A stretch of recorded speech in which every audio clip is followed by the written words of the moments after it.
Hello and welcome to the Cicerone Live Dolomites special. I'm Hannah and thanks for joining us for this event this evening. Sadly, we were meant to have Gillian Price with us tonight, who is the expert of all things Dolomites. And sadly, she, like many of us at the moment, has got COVID. So she is unable to join us. And we're making do with Joe, who is a Dolomites fan and enthusiast, but I'm sure he will admit that he is in no way an expert. So we're going to do our best with the questions. And if there's anything that we can't answer, send them to us anyway. And if there's anything we can't answer, we'll ask Gillian. And I'm sure she'll be happy to reply when she's feeling a bit better. So tonight we're talking about the Dolomites, World Heritage Site in northeastern Italy. Very pointy, exciting looking mountains. And yeah, Joe's going to talk more about those in a few minutes. But just to let you know really how you can send in some questions, if you can email live@cicerone.co.uk, then we can answer those, or you can send them in on social media. So you can go to Facebook or Twitter or LinkedIn if you like, or YouTube, and you can send them in there and they'll come straight through to us. We're going to introduce the Dolomites. We're going to do a little bit of a slideshow for a few minutes and share some pictures, and then we'll move over to questions. So it's really, really great if you can send as many questions in as possible. That helps, and it might stop Joe talking about food for the entire time, which I think he's quite tempted. So over to Joe. Introduce yourself and why you love the Dolomites. Yeah, of course. Thanks a lot, Hannah. Well, it's really exciting to be talking about the Dolomites because, like anyone who's ever been to that mountain range, for some reason it instantly becomes your favorite and a place that you really want to go back to. And I've done all sorts of stuff in the Dolomites over the years, so it's going to be fun to have a little roundup of the kind of things that you can do. And we'll also talk about some of the Cicerone books that there are to different parts of Dolomites and the various different kind of activities. But yeah, I'm going to go through those activities, talk about a few things, talk about some food because that's a pretty core component of the Dolomites, but obviously like mountains in general. We power ourselves on food when we're on these adventures, and the Dolomites got some really good stuff there. And also Gillian would never forgive us if we didn't talk about the food. Yes, definitely. She always yeah, this is Gillian in the photo here, with yet another incredible Dolomitic peak rising behind. Gillian always makes a point of mentioning food in her guides. I mean, how many guides has Gillian written? Tons. Yeah, it'd be over the years that I've ended up being dozens, specialising in Italy, other places as well, but particularly various parts of Italy. And food's always going to be a really core feature of those kind of trips. So I hope we kind of do you at least relatively proud. Yeah, we're looking forward to talking about it. Yeah, so the Dolomites are an amazing range of limestone mountains in northeast Italy. And they're the first thing I'll just kind of mention activity-wise is rock climbing as one of the core activities to do there. This is just a picture of me a few years ago on a incredibly long rock climb. I think this was a rock climb that was about 1,500 meters long, of just solid hand over hand rock climbing. But the whole place is covered in massive amounts of rock climbing. The other thing to mention, I guess, of books that Cicerone don't have is cycling that you can do in the Dolomites. It's one of the best areas for road cycling in Italy, with amazing steep passes winding their way up. But also it's starting to get recognized as a gravel biking location, and for mountain biking too, because they're just the tracks and the trails are just perfect for riding there. I think it would make a really nice cycling holiday as well. But as we'll see, like a great place to do all sorts of activities. We do often say that places are an outdoor playground, but like that is definitely true with the Dolomites. Yeah, definitely. In fact, I'm thinking, well, we've got a few mountain adventures books that cover various parts of the Alps. We've got Innsbruck, we've got Chamonix, we've got the Maurienne, and I'm thinking Dolomites mountain adventures. That would make a pretty nice book. Cool. Yeah, one for the list, I think. Skiing and winter activities. I think many people have been to the Dolomites to some of the ski resorts, but getting away from the ski resorts, we've got the off-piste skiing, of which there's just a huge amount to do, and quite a lot of the time you can get a lift up high, do a bit of off-piste skiing around, a bit of touring, and then maybe drop down a steep gully, do some fresh turns in some fresh powder. And then be back down in the valley for a nice lunch. Again, food always being an important consideration. But again, if skiing's a bit out of your kind of experience range, then snowshoeing is a really good thing to do, and it requires almost no skill. Kind of almost no skill whatsoever. It's a really fun thing to do, to rent a pair of these snowshoes, and you feel a bit goofy, walking around like this, but that you soon get the hang of it. Is that the one that's like tennis rackets? Yeah, kind of walking on tennis rackets. That would be the old school way of looking at it. Yeah. Yeah, it's pretty fun, and they're easy to rent when you're out there, so you don't need to spend £100 or whatever it might be to actually buy any of them. Yeah, some wonderful touring skiing in the Dolomites. And now this is the I guess one of the things that Dolomites is really most famous for, Via Ferratas. So the Via Ferrata kind of means iron way, and they've got quite old origins. Many people know this story, but for those that don't, the roots stem from ways that were devised in the First World War for soldiers to be able to navigate around safely around steep rock faces to get from one maybe defensive position to an attacking position or whatever it might be, but it allows them to safely climb on peaks without needing ropes and things like that. So basically you've got a metal cable and you're wearing a harness, you've got a helmet on, and you've got a couple of shock absorbing slings or lanyards, and you just hook yourself onto the cable and then you're going along the cable. So you've always got like a safe clip-in point. But Via Ferratas can vary massively to, I guess, what you might call like a protected walk, where it might be a little bit exposed beneath you. That could be a bit of a danger if you were to slip and fall off. So you've got that protection, through to things that are vertical or even overhanging. There are very overhanging Via Ferratas that are maybe you're climbing up a ladder that's been bolted to the rock face. And it requires a lot of arm strength, and that's pretty fun, but quite hard work actually. But thing with Via Ferratas, it allows you to get into these like outrageous sort of positions where there's huge exposure beneath you, if this is your kind of thing. I've only done Via Ferrata once, and it was a mixture of a bit of overhanging and a bit where it was just like a walk.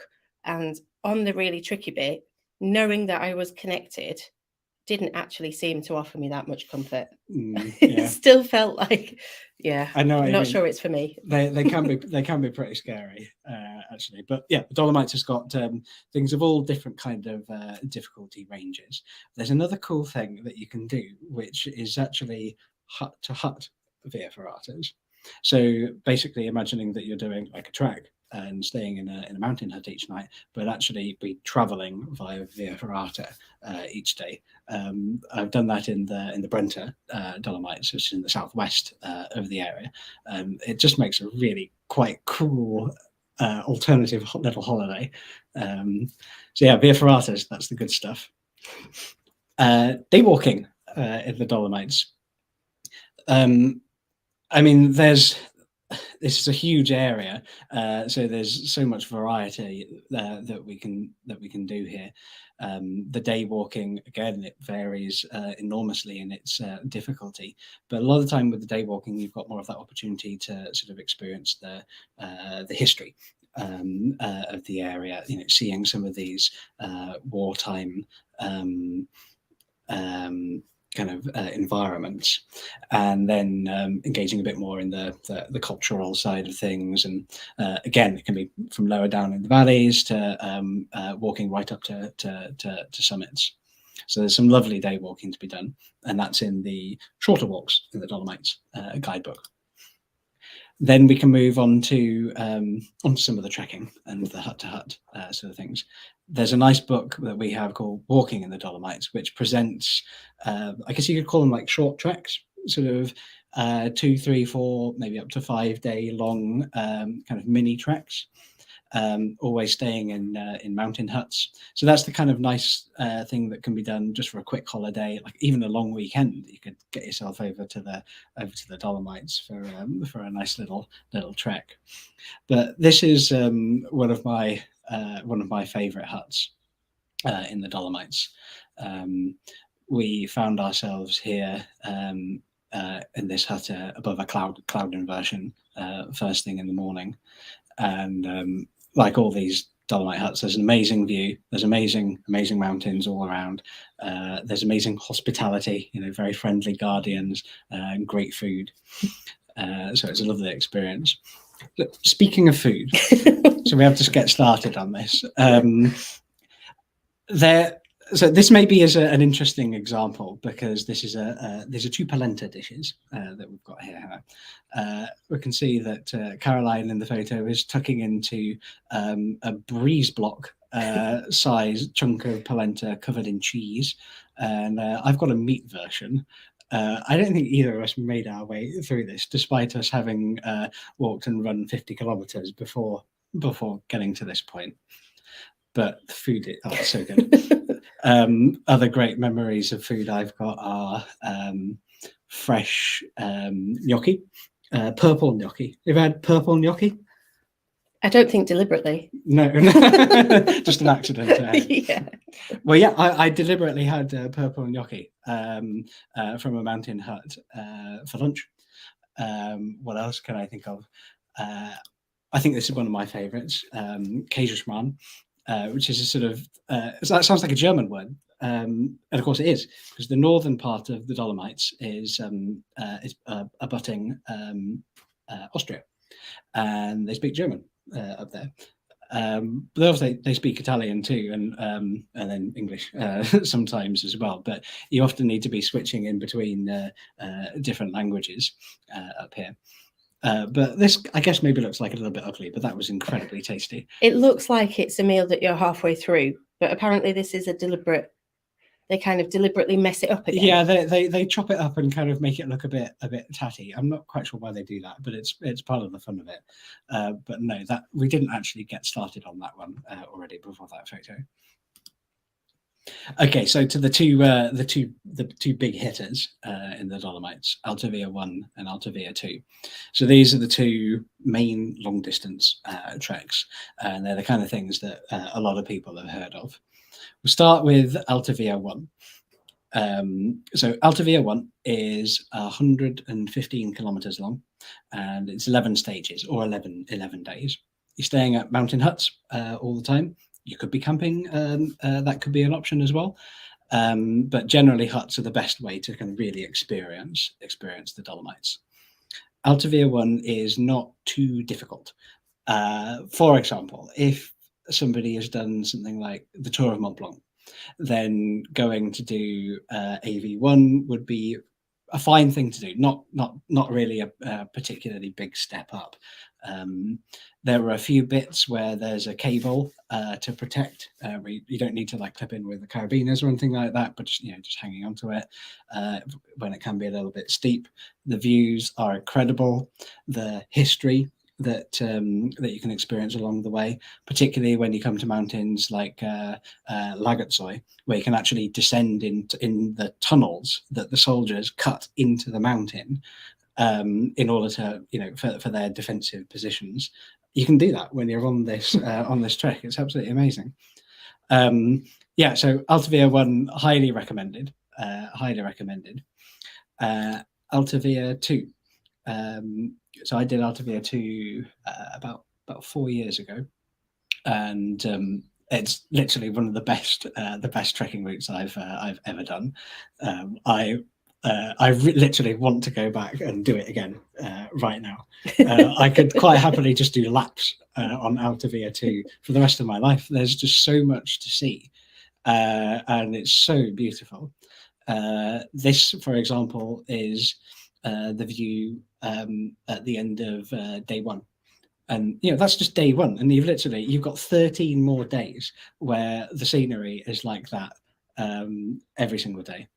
And of course, on a trek, it's always changing. You're moving in the Dolomites from sort of like little kind of almost more like mini Dolomite mountain ranges to another little mini Dolomite mountain range. You end up passing, through a valley and then up into a higher area, and then drop down to a road, and then up maybe there's the next mountain area to get through. Alta Via 2 is it's 160 kilometers, so it's about 200 miles. Sorry, 100 miles, and it's hard. I think it's probably fair to say that it is hard. It's it can be quite exposed in some places. There are some really large drops below the path. Sometimes it's generous to call it a path.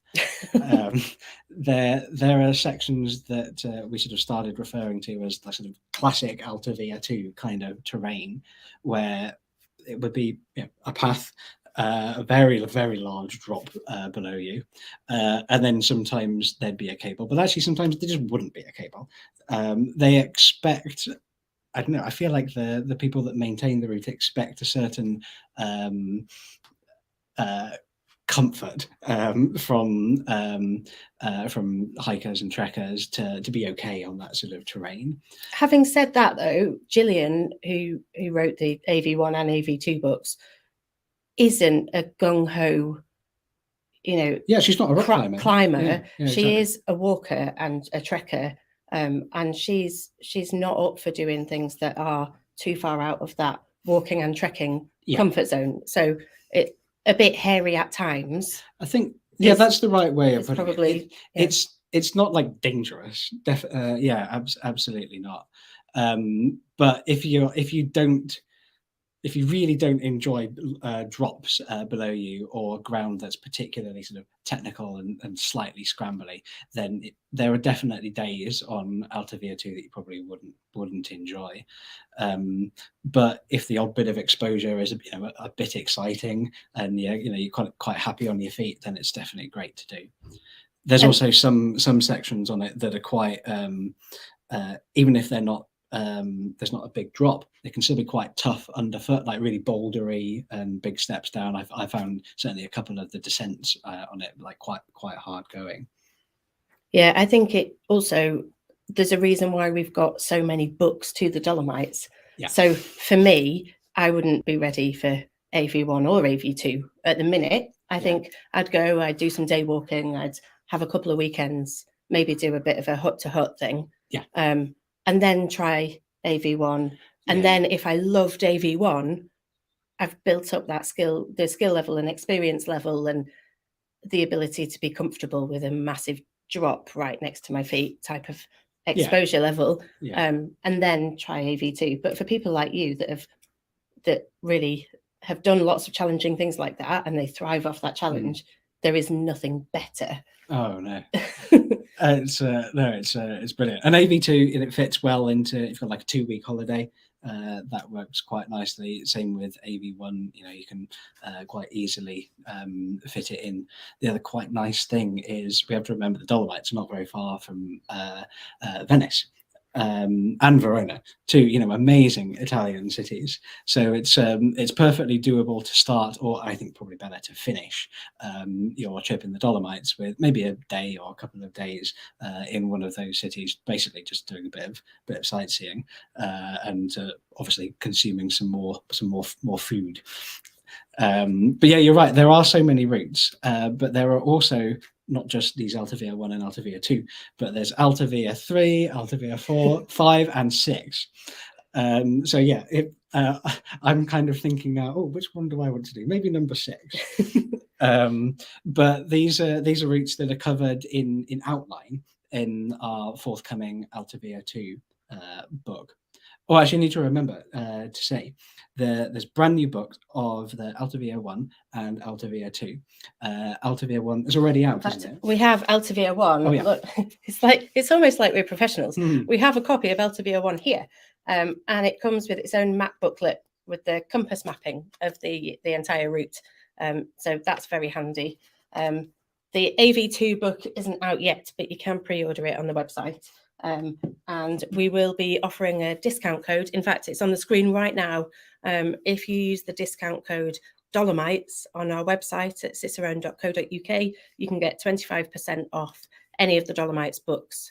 Oh yeah, and I've totally interrupted, but here's a selection of some of the Dolomites books that we've got. And you've already heard Joe talking about maybe another one. That's the sort of place it is, I guess. Yeah, it's you can't stop yourself from going back there. Yeah, I'm so jealous of Gillian. Gillian lives in Venice, and on a clear day they can see up to the mountains from their house. Yeah, it's very jealous. Yeah, I mean, I haven't been, but the photos look incredible. Yeah. So yeah, I would like to go, but maybe if we did a mountain adventures in the Dolomites book, that would suit me. Yeah, I think that would be a nice thing. I'll have a think. Yeah, we should do that. Stick it on the list. Yeah. Should we see if we've got any messages from people? Yes. I know that it seems like there's a couple of problems on Facebook, which is frustrating, but if you've missed it, it will be live. It will be on our channel on YouTube after this event has finished.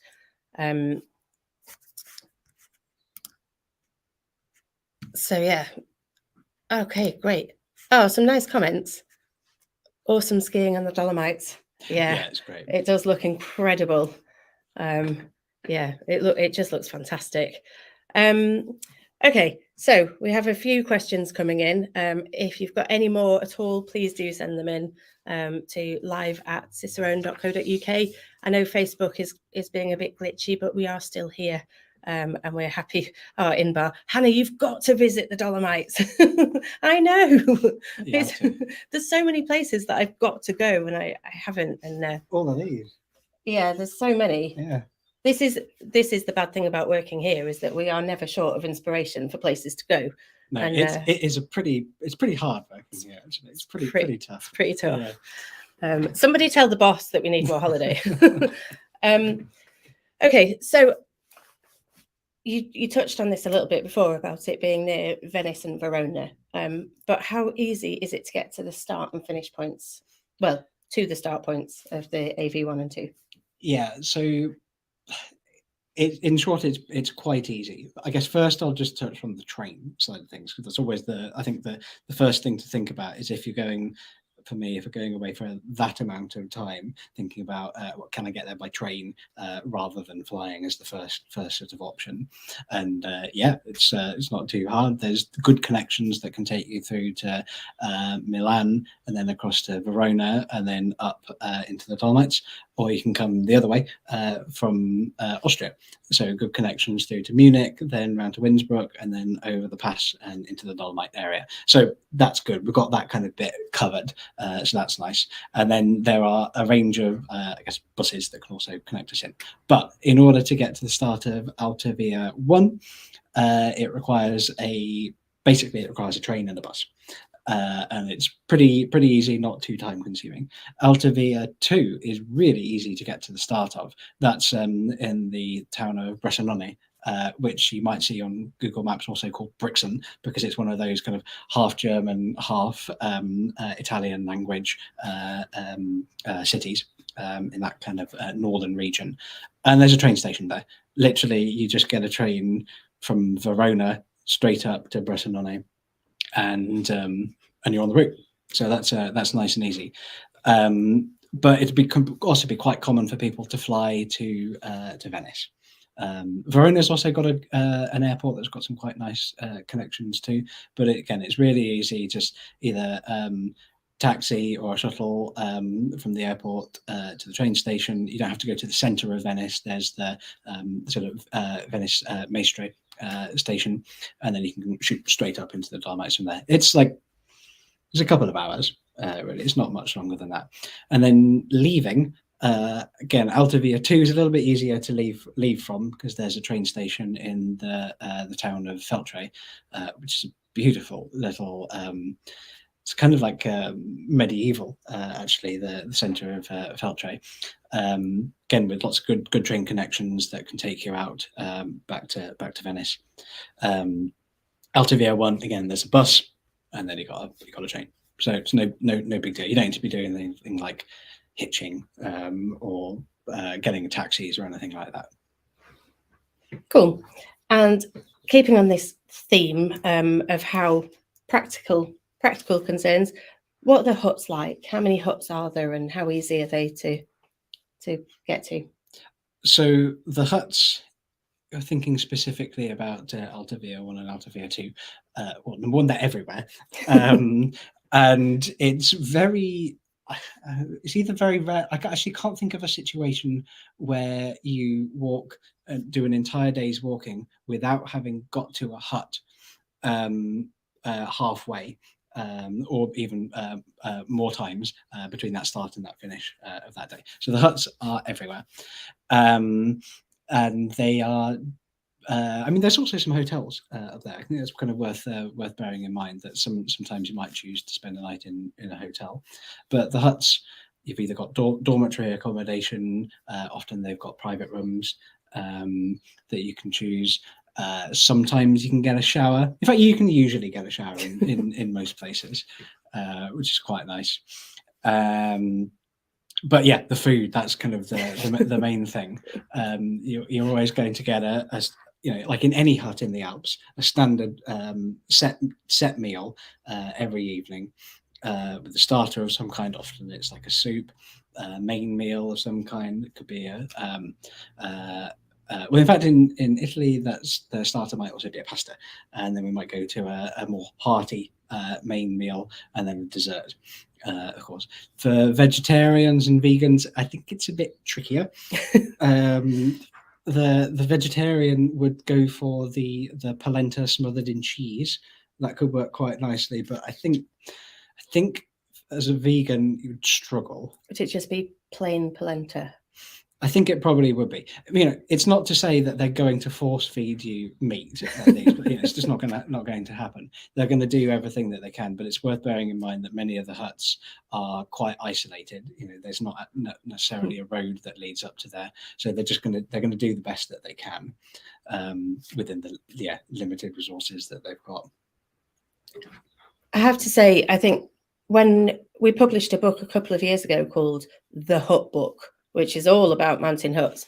And it does seem to be a theme that people who run the huts, the guardians and the like, are always trying to be really, really helpful. Yeah. So I imagine that, if they can do something for you, they absolutely would want to. Definitely. I mean, sometimes language can be a bit of a struggle. I mean, it's useful to be able, I basically don't speak Italian, but I can say a few little bits here and there. I know how to use the phone to ring a hut guardian and ask if they've got space for 2 beds in the dormitory tomorrow night. Those kind of questions. But often, if you're struggling, the guardian of the hut that you are in can help call the hut that you want to stay at maybe tomorrow night. They can kind of help you out like that. But yeah, they're so knowledgeable, and they've often got really good advice, like maybe saying, oh, actually there's snow on that high pass at the moment, so you might want to take this route around here, giving that sort of mountain expert information. Yes, so that was going to be my next question, because they are quite high and pointy. Yes. The Dolomites. What is the weather like? So I think you've got kind of two sides to that. You've got weather and mountain conditions. I'll just hit the first one first. If you're going there for walking, and that's obviously the main thing that we're talking about, but via ferratas as well would be fall into the same kind of bracket. Then June is about the earliest that you're likely to be able to go. Perhaps in some May, sometimes in later in May, if it's been a really low snowfall winter. But generally, you need to wait through that spring and into the early summer for all the snow that's come down in the winter to melt. Otherwise, you're going to be finding yourself going up high passes that have got snow still in the tops of them, and that obviously could be a little bit risky for a slip if you're going up or down on that sort of thing. And also, the huts wouldn't be open, would they, if it wasn't suitable for them to be open? Yeah, that's right as well. You'd really struggle. You'd really struggle. So obviously the books tell you exactly when the huts open, and that information is pretty easy to find out. The end of the season I've generally found to be middle or end of September. October, you're starting to get some snow flurries coming down every now and again. So that's your kind of your boundaries from those conditions. But weather-wise, it's not too bad, really. You know, it rains. It does rain. It'd be pretty rare for it to snow unless you're right on some of the peaks. But many of these routes are, not really going to some of the peaks. Some of them are sort of scraping 3,000 meters some of the time, and definitely when you're up that high, then there can be quite a bit of exposure. But ordinarily, you're walking in shorts and t-shirt. You need to maybe have a fleece or a synthetic layer for a bit of warmth, or windproof. Then maybe it rains, so you need to stick your waterproofs on. But I found it's pretty rare that it rains solidly for days. It doesn't seem to do that in my experience. You've got to be prepared though, because we had Maddie recently went to do the Camino in winter, and she was convinced it was going to rain and had all the kit for rain, as would be sensible, and actually she had an entire month of sunshine, so you never can tell. But follow the advice that Gillian gives in the books, because absolutely she is the queen of the Dolomites. She knows everything.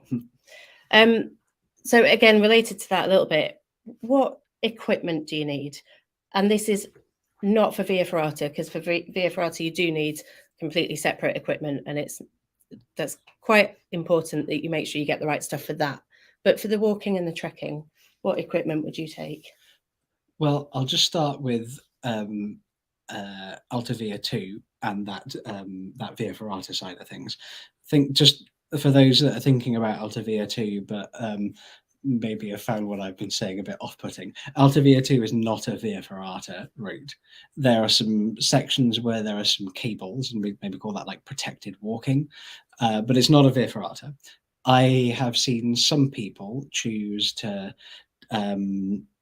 just basically do as little as taking a sling, tying it around a climbing sling and a carabiner for a bit of extra protection. Some people have chosen to do that, but most people don't bother. They just use their hand on the cable. That's definitely what I've done in the past. So I don't think you need any technical kit for that. But if we're doing trekking, one of the most important things that we need is a sleeping bag liner for the huts. It's pretty much an essential item when you're in these mountain huts, because they do provide bedding, often of blankets. Sometimes it can be quite nice to actually give you a duvet, but I'm a bit more used to the more rustic kind of mountain hut, where they give you some very thick, scratchy wool sheets that are quite unpleasant, really. But there are some really nice bedding in some of these Dolomite huts. But you do need that sleeping bag liner for there. Cash actually is another useful one. Cash, actually, cash. Oof. like actual physical money. Haven't seen that for a while. Yeah, I know. So because some of these huts haven't got very good communications connections, you do need to remember to bring cash in order to pay for your night stay. It's worth bringing everything that you need for the duration of the trek in terms of cash, because there's often not very many good places to be able to find an ATM to get some more. That is quite an important one. And you don't want to be running out and be put on pot washing duty for a few days until you've earned your stay back. What else would I say would be quite an essential bit of kit? I think thinking about footwear, maybe. I'm not of the belief that boots are an absolute necessity. I think that's entirely up to the individual, but boots are not wrong. Approach shoes are not wrong. Trail running shoes are not wrong, but something with some good grip that gives you enough comfort. I think things to think about with the Dolomites is because it's limestone, it's quite spiky. Spiky rock, so really minimalist shoes actually might be a bit uncomfortable underfoot. So I think that's another thing to think about. But in general, you just got your standard outdoor gear. Making sure that you've got a good waterproof, and is a compass necessary? Probably not, to be honest. I think it could get you out of some bother, but the paths are all waymarked. They've all got sort of the coloured paint splashes on rocks every 50, 100 meters or something like that to keep you in the right direction. There's no off-trail navigation that you need to do. There's signposts everywhere that tell you where you're going and how long it's going to take there. There's a book. Yeah. I think if you're getting your compass out on one of the walking routes, you've gone quite seriously wrong, actually. And is this one of the routes where you would need to take camping stuff in case you get to a hut and it's full? Yes, good question. I would say that you shouldn't need to get yourself into that situation. With Alta Via 1, it's a really popular route. There are quite a lot of walking holiday companies that offer it. And if you don't fancy doing any of this kind of organisation yourself, then that's going to be a really good option to do Alta Via 1 particularly, is booking onto a trip where all those logistics are taken care of for you. Do you know any specific companies? We have had a question from Karen about specific companies. I don't know off the top of my head, but we'll do some research. We'll talk to Gillian and we'll get back to her. Yeah, cool. But yeah, that could be a nice option. But because there's lots of holiday companies, it does get booked up, and the huts do get booked up. So actually, if you're thinking about it, for this summer, I'd start having a think about what huts you want to stay at and when, and then start penciling in getting those booked in a month or a couple of months in advance of when your trip is. Alta Via 2 is much less popular. It's getting more popular, definitely. But it's becoming a more renowned route. We often think of like the hardest trekking route in Europe as being the GR20 in Corsica. And I think Alta Via 2 in the Dolomites is getting a bit more of a reputation as being, a harder route to kind of to go and have a try. When I did it in June a few years ago, we didn't book huts in advance more than the day before. Right. It was always the day before that we were booking that next hut. But I think some people might find that a little bit risky or a bit unsettling. So booking a little bit ahead of time might be a nice thing. I think calling them hut it's a bit of a misnomer for me. I think hut makes me think of something really rudimentary. Yeah. And actually, most of these huts, if not all of them, you can call and email. They're probably on Twitter nowadays. Like there's quite a lot of ways to book the accommodation there. It's you don't need to send them a letter 3 months ahead. No, you don't need to do that. But yeah, there are options for camping. But there are places where it is, forbidden or illegal to camp. So you just need to be careful about being aware of where those places are. But there are also actually campsites along both of these routes in a few locations. So it's kind of a good option if you wanted to do like a bit of a mix and a match. Staying at a hut for a couple of nights, and then there's a campsite, and then going along like that. I don't think I'd do that because I don't really like the idea of carrying any heavier a bag than I can get away with. Yeah. I think that we're all, or we all should be, like a bit lazy like that, trying to get away with the lightest rucksack that you can possibly manage to make the experience a bit more pleasurable. But I know some people do enjoy toiling under a heavy bag with the knowledge that they've got their camping equipment in the back, like they're just in case. I think camping is an experience. I imagine, unzipping your tent and looking out at the Dolomites must just be spectacular. Yeah, that's true. But, talking to Kev Reynolds when we were doing the hut book, and he just said staying in the huts is such an important part of the experience that it is not that it's the same as your day, but it is a really important part of that trip. And it's keeping the whole system alive as well, and that's the true. guardians and meeting people in the evening, and there's lots to it that's not just somewhere to stay for the night. Yeah, definitely, it is a really important part of that mountain culture. I think for these alpine areas, people that are coming for, like us from the UK or from the US or from the Netherlands, Israel, wherever we might be, in these places, we don't have this kind of history or network of mountain huts. It just doesn't exist. Scandinavia, there's that whole kind of tradition of mountain huts in Norway and Sweden, which sounds pretty cool. But for most of us, it's quite a novel experience, and it's worth really engaging in, definitely. And how much does it cost to stay in one of these huts? Yeah, I should have checked this before, actually. I think if you kind of budget, I'm going to say something like 30 to 40 to 50 euros per person per night for staying in a hut, and that's going to be covering your food as well.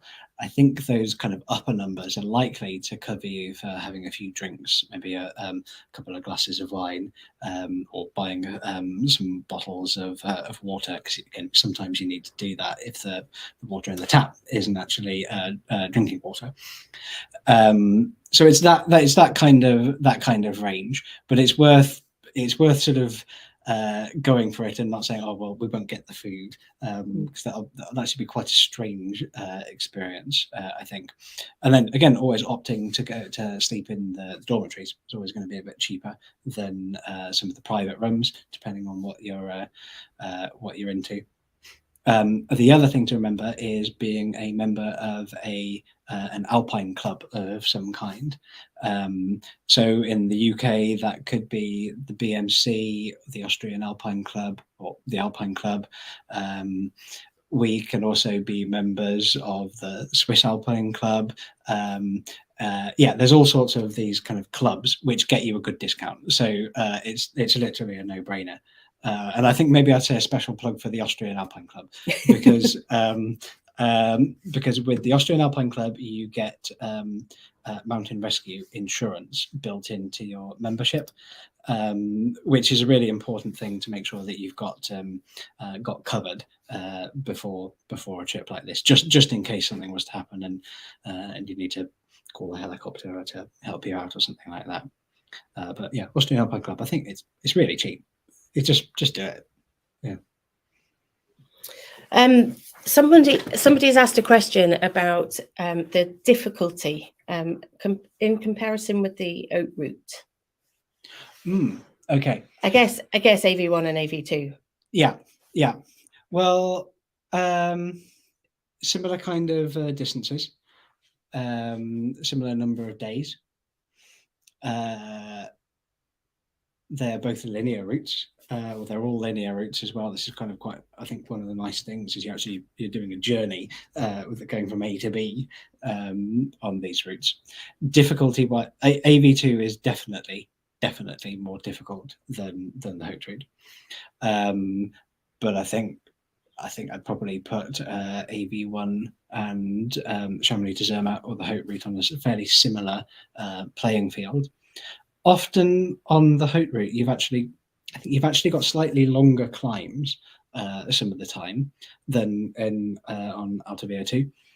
But it's probably made up for the fact that it maybe is a little bit scramblier, rougher ground, some of these protected cable sections for short periods on AV1.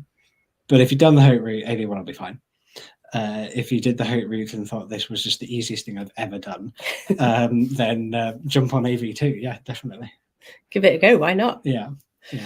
I'm trying to go through all the questions now. What else have we got? Someone's asked about exploring around Badia in Italy. Alison, she's staying at a hotel there at the end of June and would appreciate any tips. Okay. I don't know where Badia is, which is slightly problematic for me. I don't know if it's in the Dolomites. The Val Badia is in Dolomites. It is beautiful. But Gillian is definitely the person to give some information there. So we'll bring that question through to Gillian, Alison, and yeah, see what help we can give you there. But again, like it's not just walking, but there's plenty of via ferratas, and again, it's a great place to go in winter too. So it's a lovely spot. Yeah, this is normally where I quite enjoy getting people to send in the really tricky questions, because the authors really do know so much, and it's quite nice to be able to show how broad their knowledge is. Joe's not bad, but he's not Gillian. I'm not Gillian. It looks like Anne has given us some really helpful information. Anne says she's one of the companies that specialises in trips to the Dolomites, and demand for huts this year is unprecedented, and that booking months in advance is absolutely essential on the popular routes. Yeah, really, really good advice, Anne, definitely. And it looks like I underestimated on my guess for how much to stay at a hut. Anne's mentioned that half board in the huts is typically 60 to 90 euros now in many of the huts. I guess everything's got more expensive over the past, well, that would be right too. Past couple of months, it feels like it's on quite a steep increase. But I think it's reasonable to pay more in the huts, in all honesty, because they have got to get everything up there. It's just more difficult, isn't it? So you think in the valley somewhere, you're paying for the ability to stay in that particular room or that particular hotel, or to have that view out of their balcony. Whereas in the huts, you're much more paying towards the upkeep of the whole thing and the knowledge of the guides and everything that you've got there. Yeah, definitely. Some of the huts are, sometimes they're even more like extensions of a farm. Or in France it would be called like a bergerie, so like a high alpine pasture, and there's a family up there, and they they've got a big pile of cows that and they're functioning pretty much like a dairy farm. So I've slept in the cowshed on a simple mattress and some nice scratchy blankets before. But again, dinner has often included things like fresh yogurt, and huge amounts of cheese that's come as fresh as it can be, straight from the farm. So there can be some really special experiences in the hut. What I do like in the Dolomites is, because there are so many huts, you can often stop at a hut for lunch. And I think that's quite rare a lot of the time, because often you need to pack a sandwich. Maybe the hut's made you dinner, made you a packed lunch from the night before, or you've got some crusty baguette that's 3 days old now, and some camembert or something that's stinking out your rucksack. But in the Dolomites, a lot of the time you can just stop at a hut for lunch. I'm just going to recall Refugio Mulaz on Alta Via 2. That was a lunchtime spot, and that's just as you're entering an area called the Palais de San Martino, which is one of the best bits of the Dolomites. There's these rock towers just shooting up everywhere you look, and almost vertical scree slopes all over the place. And then there's this hut there in the middle of these mountains. And I think what did I have? It was a potato rusty with egg and ham. It was really memorable, actually, really memorable. I say to you, what was the day like when you were at this place? Oh, I can't remember, but the rusty. That was amazing. Yeah, I think I can remember every meal that I've ever had in a mountain hut. I'm pretty sure of it.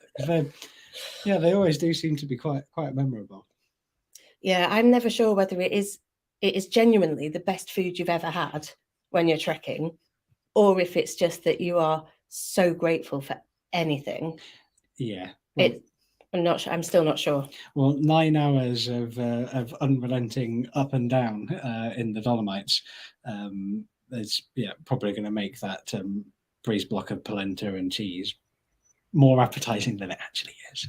Yeah, because right now, not having done a 50k day, a block of polenta and cheese does not sound delicious to me right now. It's good. It's good. Somebody else said about the photos and said that they're amazing, and yeah, they are incredible. And I think it's worth just doing a bit of a shout out for one of our other Dolomites specialists, James Rushforth, and his photographs are absolutely amazing. It's definitely worth having a look on our website. We've got loads of articles on the website, but we've got a couple of photo galleries. I don't know his Instagram details right now. Maybe Louise is in the background, maybe she can share a link.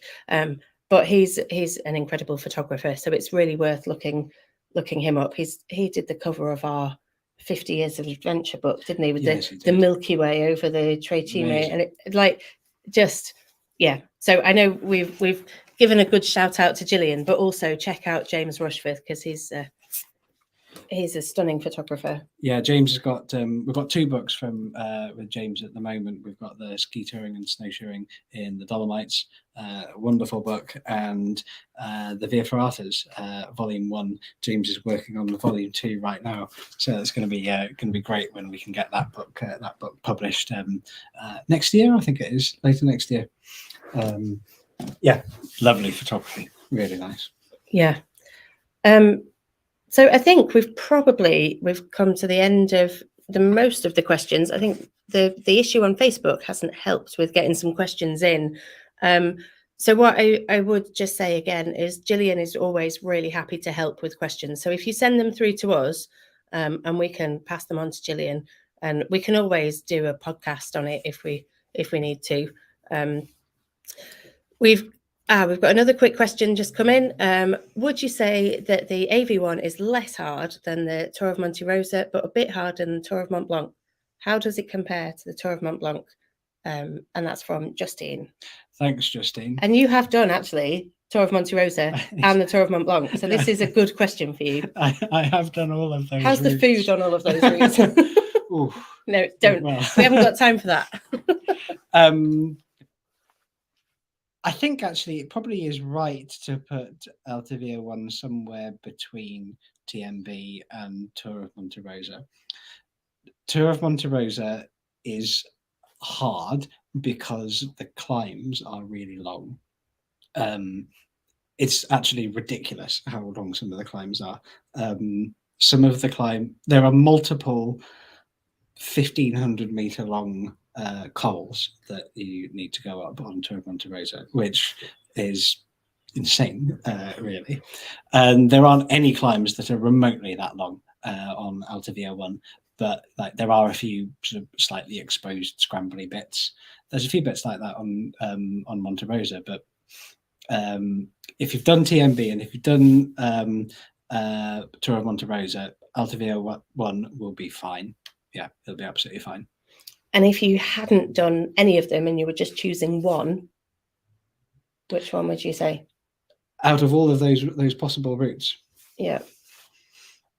I'd go for the Tour of Mont Blanc. This is a Dolomites theme. Oh, right. Save that Tour of Mont Blanc thing for another day. I'd do them all. You've got to do them all, really. Just take 3 months off. Yeah, I think book off your summer and make your way across the Alps, Tour of Mont Blanc, and then do the Haute route to get to Zermatt, and then do the Tour of Monte Rosa, and then what could you do then?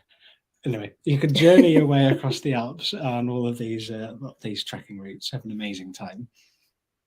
But Dolomites, definitely Dolomites. Yeah, and don't forget the discount code, just the word Dolomites, if you want to get a discount on any of these books, if we have inspired you.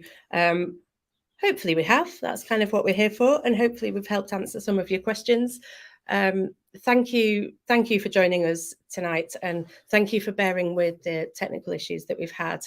As I said, this will be on our YouTube channel. We will post it again to Facebook. It'll be on our website, and also we will make a podcast of this, which will be published through our podcast in a couple of weeks' time as well. So yeah, thanks for joining us. If you've got any more things that you want to research, if you have a look on our website, we have got over 1,000 articles, and there is a fair bit about the Dolomites on there. You can have a look at the books. You can download sample routes for the books. There's the photo galleries from James. James's Instagram is james.rushforth. So yeah, check that out.